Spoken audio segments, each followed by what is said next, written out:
ঝেঁপে বৃষ্টি শুরু হয়েছে দক্ষিণবঙ্গের একাধিক জেলায়। আবহাওয়া দপ্তর সূত্রের খবর, শুক্রবারও ঝড় বৃষ্টির আশঙ্কা রয়েছে কলকাতা সহ দক্ষিণবঙ্গে। জেলায় জেলায় আজ বৃষ্টি হতে পারে, পাশাপাশি বইবে ঝোড়ো হাওয়া। বিক্ষিপ্তভাবে বৃষ্টি চলবে রবিবার পর্যন্ত, তারপর আবহাওয়ার উন্নতি। আবহাওয়া দপ্তর জানাচ্ছে, শুক্রবার দক্ষিণবঙ্গের বেশ কিছু জেলায় কালবৈশাখী ঝড় উঠতে পারে। ইতিমধ্যেই সতর্কতা জারি করেছে আবহাওয়া দপ্তর। বিকেলের দিকে কালবৈশাখীর সম্ভাবনা পূর্ব ও পশ্চিম বর্ধমান, মুর্শিদাবাদ, নদিয়া, উত্তর চব্বিশ পরগনা, হুগলি এবং হাওড়ায়।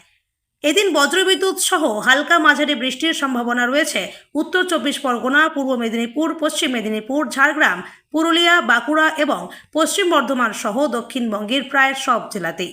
বৃষ্টির পাশাপাশি আজ দক্ষিণবঙ্গের বেশিরভাগ জেলাতেই 50 থেকে 60 কিলোমিটার প্রতি ঘন্টা গতিবেগে দমকা হাওয়া বইতে পারে। কোথাও কোথাও শিলাবৃষ্টিরও সম্ভাবনা রয়েছে। আবহাওয়া দপ্তর জানাচ্ছে, রবিবার পর্যন্ত দক্ষিণবঙ্গে বৃষ্টি চলবে। সোমবারও আংশিক মেঘলা থাকবে আকাশ। মঙ্গলবার থেকে পরিস্থিতি বদলাবে, আকাশ ক্রমশ পরিষ্কার হবে। একই সাথে তাপমাত্রা বাড়বে। আপাতত 2-3 দিন তাপমাত্রার খুব একটা হেরফের হবে না। টানা বৃষ্টির জেরে ভ্যাপসা গরম থেকে সাময়িক রেহাই মিলবে। এক নজরে উত্তর।